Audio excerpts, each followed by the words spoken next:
اهلا بكل محبي الكوره والدوري الانجليزي والفانتسي بالتحديد اللي بيتابعونا من كل مكان. معاكم احمد والدكتوره سلمى. شكرا لأول حلقه سلمى اخيرا دكتوره حرفيا ومعنويا وكل حاجه. فيعني لو مش تعملوا لايك في العادي الحلقه دي بالذات لازم تعملوا لها لايك يعني. وكمان رجعنا لاول مكان بدأنا فيه تصوير من سنتين تقريبا. فيعني مفيش اكتر من كده اجواء للجوله 30. لو ما شفتوش لسه نازل فلوج بسيط كده عن اخر ايام في رحلتي مع الدكتوراه، فممكن تخشوا تتفرجوا عليه. هتبسط قوي لو شفتوا ده وشفتوا الحاجات المختلفة اللي بنحاول نبدأ نعملها. قولوا لنا رأيكم. بس الجولة ال30 مهمة قوي، جاي دبلز، جاي بلانكس، جاي حوارات، فلازم تركزوا قوي. في ناس هتعمل وايلد كارد وهنساعدكم في ده. فلو بتحبوا الحلقات دي ما تنسوش تعملوا لايك وشير وسبسكرايب وتفتحوا جرس التنبيهات وتقولوا لنا دايما رأيكم في الكومنتات. ورمضان كريم وعيد سعيد عليكم كلكم.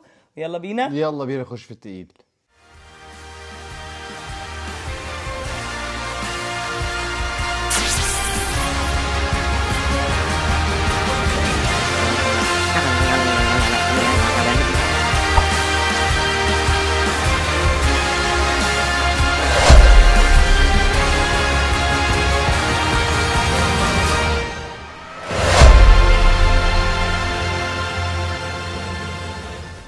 طيب مبدئيا انت معاك الوايلد كارد الثانيه؟ لا انا عملتها من بدري. ماشي. طيب انا معايا الوايلد كارد الثانيه وانا هفعلها يا اما الجوله دي يا اما الجوله اللي جايه. 30 او 31. وانا اعتقد ده وقت حلو قوي ان احنا نفعل فيه. اخر كام جوله عرفنا مين الفرق اللي بتنافس على حاجه قوي، مين الفرق اللي مش قوي، في دبلز وبلانكس زي ما بنقول. فاعتقد ان ده وقت حلو قوي. طبعا لو فريقكم هايل ما تعملوهوش، يعني احنا هنقول لكم اللعيبه تحاولوا تجيبوها، ولو دول كلهم عندكم اكيد ما تعملوهاش دلوقتي واستنوا. بس اعتقد ان ده وقت كويس. انا احساسي ان انا اللي معاه الوايلد كارد وفريقه معقول لازم يحاول يظبط الوايلد كارد بتاعته على الاسبوع الدبل الكبير اللي هو تقريبا 33، بحيث يحاول يجيب عنده ما لا يقل عن مثلا 11 12 13 لعيب. انت عندك الدكه كمان موجوده وتفعل فيها البنش بوست في يكون كله بيلعب دبل جيم ويك. ده افضل سيناريو بالنسبه لي. انا مش عندي الاوبشن ده، بس اللي عنده يعمله بالتاكيد. انا عايزه اعمل البنش بوست فعلا في الجوله ال33 اللي هو الدبل الكبير. لسه مش عارفين مين اللي هيلعب، بس عندنا شويه ايحاءات. احنا بنصور يوم الاحد، لسه في ماتشات في الكاس النهارده، فهنعرف اخبار اكتر. النهارده في سيتي وبورموث وبريستون نورث اند هيلعبوا استون فيلا، فدول اللي متبقيين. احنا شفنا خلاص امبارح المفروض ان نوتنغهام فورست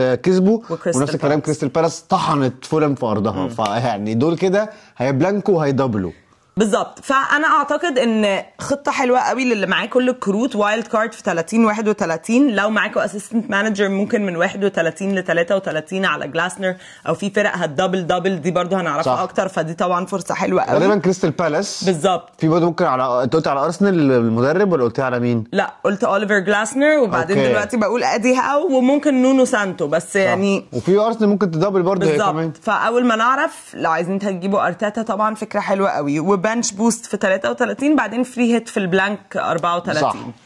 طيب احنا عملنا الحلقه النهارده عشان تساعد اللي هيعمل وايلد كارد واللي مش هيعمل وايلد كارد. مقسمينها مهاجمين، نص ملعب، دفاع، وحراس مرمى. يعني ممكن نتكلم عنهم حاجه بسيطه، وبنقول مين احسن اوبشنز في المراكز دي. احسن ماتشات الفتره اللي جايه نيوكاسل طبعا اللي عندهم دبل، سيتي اللي ماتشاتهم حلوه قوي، وولفز ماتشاتهم برضو لذيذه، ليفربول وويست هام. فاحنا الى حد ما هنركز مع دول.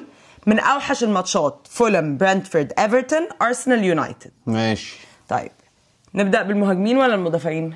تعالوا بالهجوم كده نخش سخنين، عشان انا فرحان قوي بالصراحه بالواد عمر مرموش بصراحه. يعني ده اللي نصفني الجوله اللي فاتت. كانت جوله اصلا نقاطها مش كتيره، بس ده الصراحه فعلا ظبطني بضربه جزاء ووقع فيها بجون حلو قوي، شوطه حلوه قوي.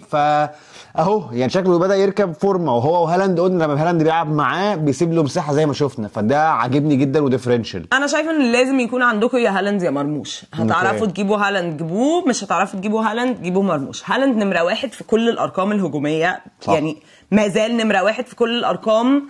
فاللي يعرف يجيب هالاند انا حاسه انه اوبشن حلو قوي. بس مرموش برضو ارقامه من ساعه الجوله ال25 كويسه قوي. عارفين هو قادر يعمل ايه. رمضان خلص بقى، فممكن الطاقه تزيد شويه. فاي حد فيهم. بعد كده في بوم بوم بوم بوم ما تيتا زنزا روم لما تيتا دبل مفروض يعني. وشفتي هو لابس البتاع في بالظبط. الماتش الكاس شكله مرعب غير اكتر ما هو شكله مرعب في العادي اساسا. بالظبط. فعنده ماتش حلو قوي يعني الجوله دي. فانا بالنسبه لي ماتاتا ديفرنشال حلو قوي صح. رخيص ارقامه كويسه جدا. احنا عارفين ان ماتاتا من اللعيبه اللي هي بتمسك فورمه تفضل فيها يعني على اخر الموسم اللي فات حصل ده كله قاعد يقول اكيد مش هيكمل وفضل مكمل صح. اول الموسم بدأ بالراحه بس اهو مسك انا كنت قلقان الصراحه ان هو جامد قوي بس كنت خايف يرجع من الاصابه دي.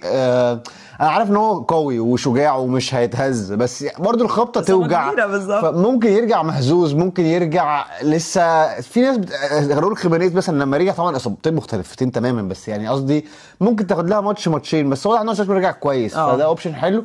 اللي انا عايز اساله بقى عليه هو كريس وود. هل كريس وود خرج من منتخبه مصاب؟ هل مصاب بقى مش هيلعب فعلا ولا هيلعب؟ وبعدين اصلا في الماتش اللي فات في الاربع تجوان اللي جابوها ما جاش بباصه ما جاش باسيست فبرضه كانوا كابتنينه.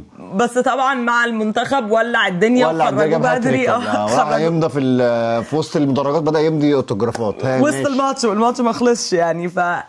كريس وود ارقامه كويسه قوي بس محتاجين نتابع المؤتمرات الصحفيه عشان نعرف هيلعب ولا لا عشان بالنسبه لي مش هخليه لو هو مش هيلعب.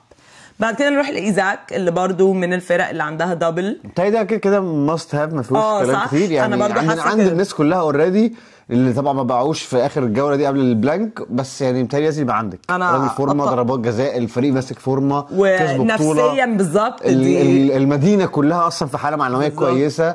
مكسب الكاس ده يدخلهم اوروبا على طول ولا لازم برضو ينافسوا شويه في الدوري؟ مش متاكده بالصراحه بس هم عايزين يخشوا اوروبا عن طريق الدوري كده اكيد اكيد انا عارف الموضوع صعب بس كده عايزين يوصلوا تشامبيونز ليج اصلا مش اوروبا او كونفرنس يعني لان هم فريق لسه كان في الشامبيونز ليج السنه اللي فاتت فاكيد ده طموح عندهم هيحاولوا يستقتلوا عليه في الدوري بالتاكيد. نيجي بعد كده لايفانيلسون اللي بورنموث ماتشهم حلو قوي قوي الجوله دي يعني تقريبا بيلعبوا وابسويتش بجد دفاعهم يعني انا في اول الموسم كنت حاسه بيعرفوا يمسكوا نفسهم. في تدهور حصل في الدفاع بجد دفاعهم وحش قوي قوي قوي مش قادره اصدق قد ايه هو وحش. ارقام ايفانيلسون كويسه فبالنسبه لي هو الديفرنشال شويه يعني بتهيألي كل الناس هيبقى عندها حد من سيتي وايزاك وبعدين واحد بقى لعب واحد كل واحد مزاجه بالظبط.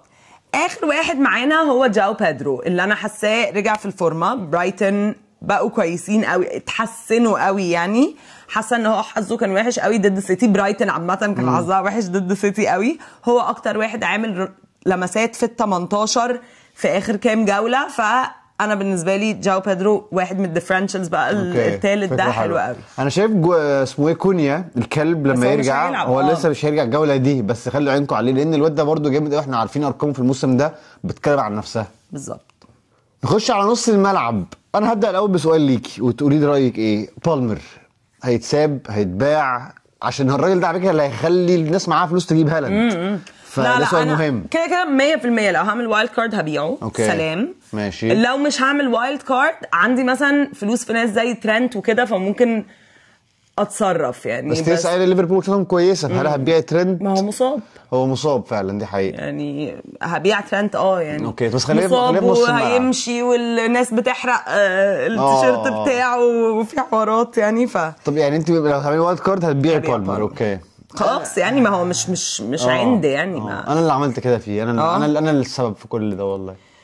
طيب برونو فرنانديز حاساه اوبشن حلو اوكي يعني ده ديفرنشال بسيط شويه بس عاجبني كاوبشن. الانجا جامد عاجبني قوي قوي قوي. ومورجان جيبز وايت بقى بيلعب ساقط اكتر يعني دفاعي اكتر اخر كام جوله فالتانيين مهيصين اكتر.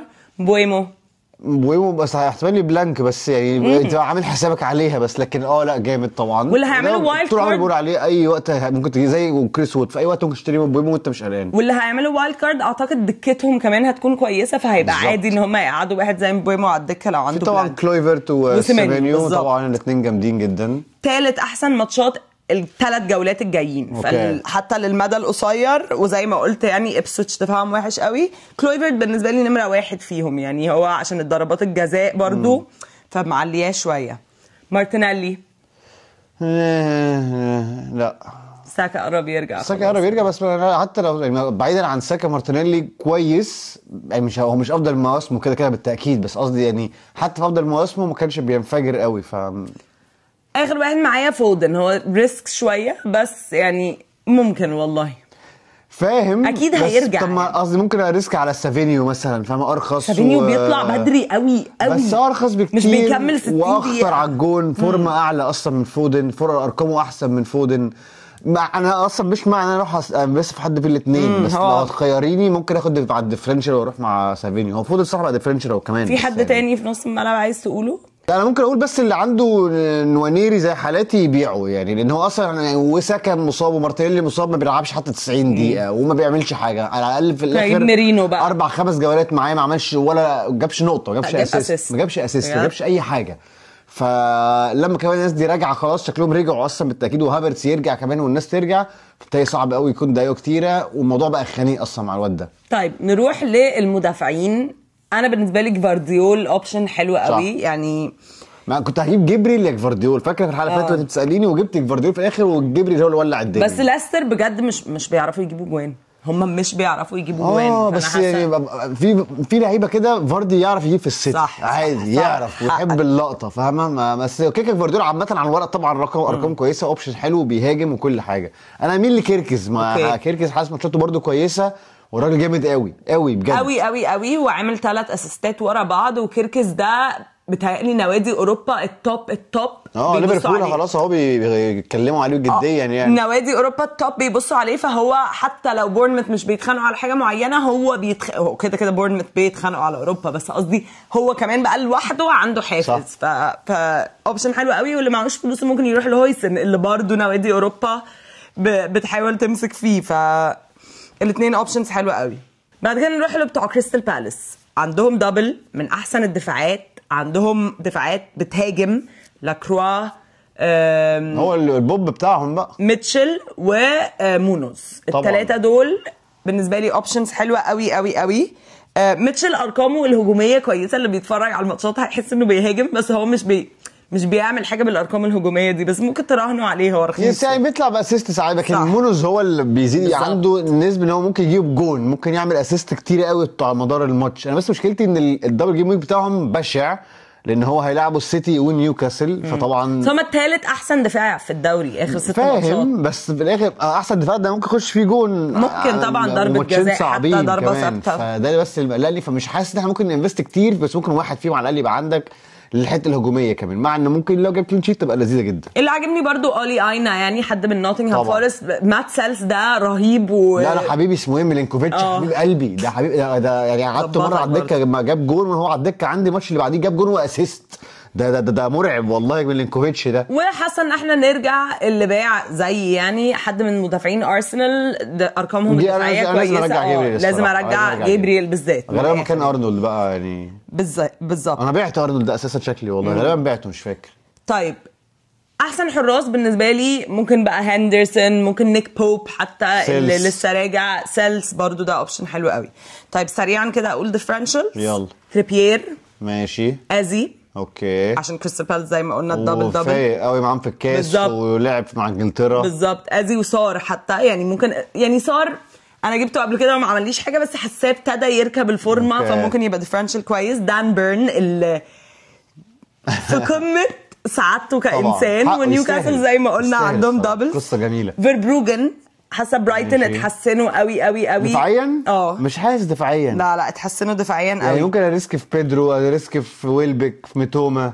لا اتحسنوا دفاعيا ارقاما يعني. هارفي بارنز برضو اوبشن لذيذ ديفرنشال كده كل اللي انا بقولهم دول ديفرنشالز. جيكوب ميرفي طبعا ده ظبطني قبل كده. ستراند لارسن وبيليجراد الاثنين بتوع وولفرهامبتون، الاثنين ارقامهم كويسه، وولفز زي ما قلنا ماتشاتهم حلوه بالظبط.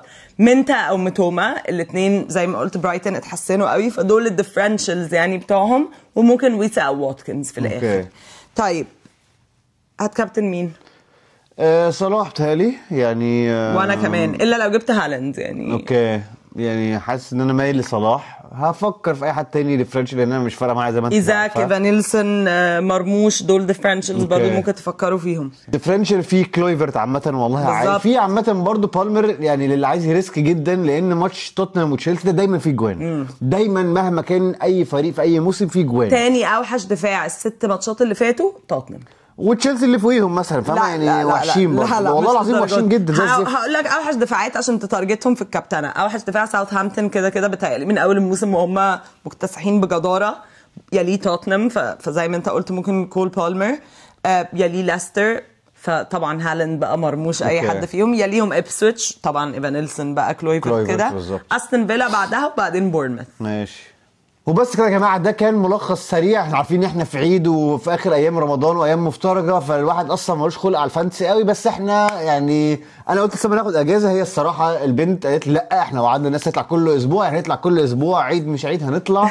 فيعني اشكروا سلمى الصراحه بجد على ايه بتسموها ايه يعني الاستمراريه دي، من وراها سلمى بتبوش الصراحه يعني. وهي الصراحه اخر فتره في القناه احمد بيقول كل الناس بتاخد اجازه في العيد، كل الناس بتاخد اجازه في العيد. قلت له يعني ايه نبقى وعدينهم ان احنا هنساعدهم كل جوله وبعدين فجاه يبقوا مستنيين الحلقه بتاعتنا؟ انا عارفه ان مش ناس كتير خلاص. ال 5000 واحد اللي بيتفرجوا على كل حلقه ما ينفعش ننزلهم، بس والله العظيم معاكي حق، برافو عليكي والله. ال 5000 واحد اللي بيتفرجوا على كل حلقه دول احنا انتوا في عينينا بجد. انا نفسي يجي لنا لسته بالاساميهم، عارفين هم مين، بحيث يبقوا ليهم حته لوحدهم في القناه كده في قلبنا بالظبط. وبس كده يا جماعه، لو ما اشتركتوش في دوري احمد وسلمى فري بالستاين اشتركوا، ولو بتحبوا الحلقات دي ما تنسوش تعملوا لايك وشير وسبسكرايب وتفتحوا جرس التنبيهات وتقولوا لنا دايما رايكم في الكومنتات، واسالونا اسئلتكم كمان في الكومنتات. بنرد على قد ما نقدر والله كل حلقه بالظبط. ونشوفكم على خير الحلقه الجايه ان شاء الله.